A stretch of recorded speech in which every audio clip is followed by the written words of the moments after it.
Hello friends, welcome to vocab with Nikunj. चलिए शुरू करते हैं आज के एडिटोरियल का एनालिसिस। पहले वो सारे वर्ड्स देख लेते हैं which we are going to discuss today.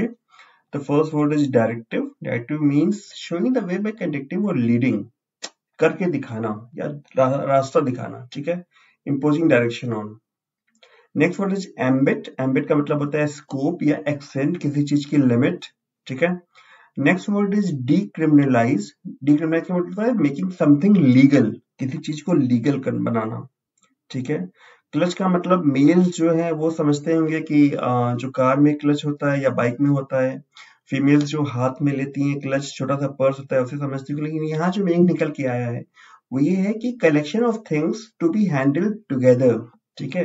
मतलब चीजों का एक समूह जिनको साथ साथ हैंडल करना है सब लोग। देखेंगे कॉन्टेक्चुअल यूजेस नीचे कैसे यूज हुआ है क्लच, ठीक है, बहुत ही इंटरेस्टिंग यूजेस है इसका। Next word is signatory. Signatory का मतलब होता है someone who science and is bound by a document, कोई जो साइन करे और जो डॉक्यूमेंट लिखा है उससे बाध्य हो, बाउंड हो, ठीक है। Next word is havoc. Havoc का मतलब होता है वॉयलेट एंड नीडलेस डिस्टर्बेंस, जिसकी जरूरत नहीं है, ठीक है, ऐसे disturbance. Next word is prejudice. Prejudice का मतलब होता है एडवर्स जजमेंट और opinion form before hand without good justification. पूर्वाग्रह बोलते हैं शायद हिंदी में इसको, जैसे कि बिना किसी जस्टिफिकेशन के, बिना किसी सॉलिड एनालिसिस के कोई एक जजमेंट पे आना, ठीक है, पूर्वाग्रह हिंदी में बोलेंगे। कॉल फॉर एक फ्रेजल वर्ब है, इसका मतलब होता है रिक्वेस्ट ऑफ पार्टिसिपेशन और प्रेजेंस ऑफ, किसी चीज की पार्टिसिपेशन या प्रेजेंस को रिक्वेस्ट करना, ठीक है, उनको बताना, उनको बुलाना, ऐसा कह सकते हैं। सेंसिटाइज का मतलब होता है मेक समथिंग सेंसिटिव और make somebody aware of something, ठीक है, मेक अवेयर, सेंसिटाइज। बात हो रही है सेम सेक्स कपल्स की, ठीक है, उनके लिए ग्लिमर ऑफ होप है। ग्लिमर ऑफ होप का, ग्लिमर का एक्चुअली मुझे डालना चाहिए था, ग्लिमर मतलब एक आशा की किरण होती है। स्लाइट सजेशन और वेग अंडरस्टैंडिंग, ठीक है, मतलब कि हाँ, आशा की किरण नहीं कहेंगे इसको, ग्लिमर ऑफ होप को, ठीक है। कि जब सुप्रीम कोर्ट ने एक डेफिनेटिव डायरेक्टिव देना चाहिए सुप्रीम कोर्ट को, मतलब रास्ता दिखाना चाहिए, ठीक है, सुप्रीम कोर्ट को किस चीज के बारे में, सेम सेक्स कपल्स के राइट्स के बारे में, क्या क्या राइट्स है उनके, क्योंकि चीजें इंडिया में क्लियर नहीं है। देश है जैसे शायद ताइवान है, उन्होंने लीगलाइज कर दिया, लेकिन इंडिया में कोई क्लैरिटी नहीं है कि क्या चीज, क्या चल रहा है लेटेस्ट उनके बारे में, तो लोग उनके बारे में अलग अलग धारणाएं बनाते हैं, ठीक है। देखते हैं क्या है एडिटोरियल में। A welcome move, the supreme court has transferred to itself petitions pending in several high courts seeking legal recognition of same sex marriage। एक वेलकम मूव है कि सुप्रीम कोर्ट में जितने केसेस चल रहे हैं अलग अलग हाई कोर्ट्स पे, उन सारे केसेस को अपने अंदर ट्रांसफर कर दिया है। और ये कौन से केसेस हैं, ये केस क्या कर रहे हैं, ये केस सीख कर रहे हैं, क्या सीख कर रहे हैं, लीगल रिकॉग्निशन, ठीक है, कि जो सेम सेक्स मैरिज है उसको लीगली रिकॉग्नाइज करें, ठीक है, इस रिकॉग्निशन को मांग कर रहे हैं, इसकी डिमांड कर रहे हैं, ठीक है, ये है। उसके बाद जो पेटिशनर्स हैं जो ऐसे वो कर रहे हैं, सीख कर रहे हैं, वो एक ऑथोरिटेटिव रूलिंग सीख कर रहे हैं, ठीक है, they are looking for an authoritative ruling जो कि सेम सेक्स मैरिज को लीगलाइज कर दे। लीगलाइज करने की मतलब उसको लीगल बनाने की बात हो रही है। Especially on the question of whether it will be brought within the ambit of the Special Marriage Act of 1954, कि वो जो सेम सेक्स मैरिज है वो स्पेशल मैरिज एक्ट जो 1954 का है उसके स्कोप में आएगा कि नहीं, उसके अंदर आएगा कि नहीं, वो चाह रहे उसके अंदर आ जाए, ठीक है, ताकि उन्हें भी एक लीगल एक मिल जाए क्लियरेंस। तो ये स्पेशल मैरिज एक्ट ऑफ 1954 क्या कहता है, ये कहता है कि ये अलाउ करता है civil marriage for couples who can not marry under their person, जो अपने पर्सनल लॉ के अंदर मैरी नहीं कर सकते, वो इस स्पेशल एक्ट के अंदर मैरी कर सकते हैं, they can get married, right. तो ये जो ट्रांसफॉर्मेशन जजमेंट हुआ था के.एस. पुत्तस्वामी में, ठीक है, जिन्होंने, जिनके में हुआ था कि राइट जो प्राइवेसी है उसको अपहोल्ड किया गया था, ठीक है, और नवतेज जौहर को, और इसमें क्या किया गया था कि होमोसेक्सुअलिटी को लीगल बना दिया गया था, ठीक है। डिक्रिमिनलाइज का मतलब होता है मेकिंग समथिंग लीगल, और ऐसा करके कोर्ट्स ने दिखाया है कि सॉरी कोर्ट्स ने, हाँ, अनसर्टेनिटी हटाई है, ठीक है, अनसर्टेनिटी हटाने का रास्ता दिखाया, जैसा इसमें लिखा हुआ है, किस चीज के बारे में, regarding the rights of his LGBTQIA+ community के बारे में, राइट। LGBTQIA का फुल फॉर्म मालूम है आपको? लेस्बियन, गे, बाइसेक्सुअल, ट्रांसजेंडर, क्वीर, और IA का मतलब मुझे याद नहीं आ रहा है इस समय, ठीक है। तो ये है। अब आ जाते हैं हम क्लच वर्ड पे, जो हमने इस ऊपर पढ़ा था कि क्लच का क्या मतलब है। तो पिटिशनर ने आर्ग्यू किया है, क्या आर्ग्यू किया है कि जो कम्युनिटी है LGBTQIA+ की कम्युनिटी है, उनको डिनाई करना राइट्स को, ठीक है, ये वायलेट करता है। क्या वायलेट करता है? क्लच ऑफ फंडामेंटल राइट्स, मतलब वो राइट्स जिनको एक साथ हैंडल करना चाहिए, यहाँ पे क्लच की, तो वो जो फंडामेंटल राइट्स को कलेक्टिवली जब कहा जा रहा है, तो कहा जा रहा है क्लच ऑफ फंडामेंटल राइट्स, ठीक है। किस चीज के बारे में है ये राइट्स? लाइफ के बारे में है, लिबर्टी के बारे में है, जो कि इंक्लूड होती है आर्टिकल 14, 19, 21 में of the constitution and article 16 of the universal declaration of human rights.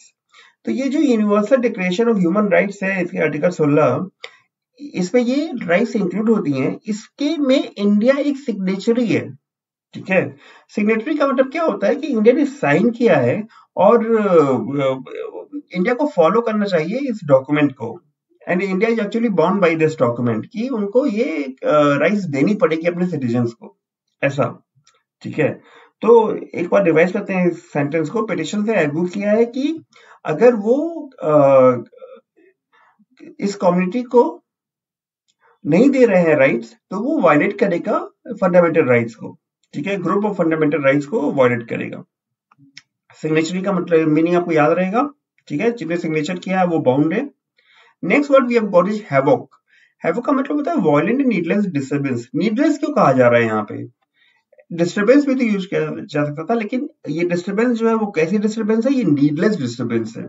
आइए देखते हैं कैसे।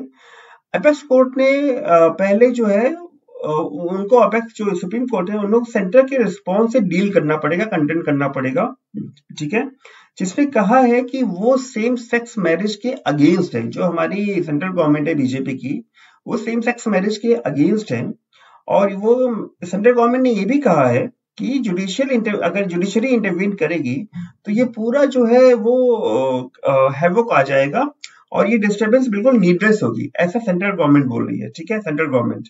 क्योंकि एक बैलेंस होता है पर्सनल लॉज का, वो शायद डिस्टर्ब हो जाए, राइट।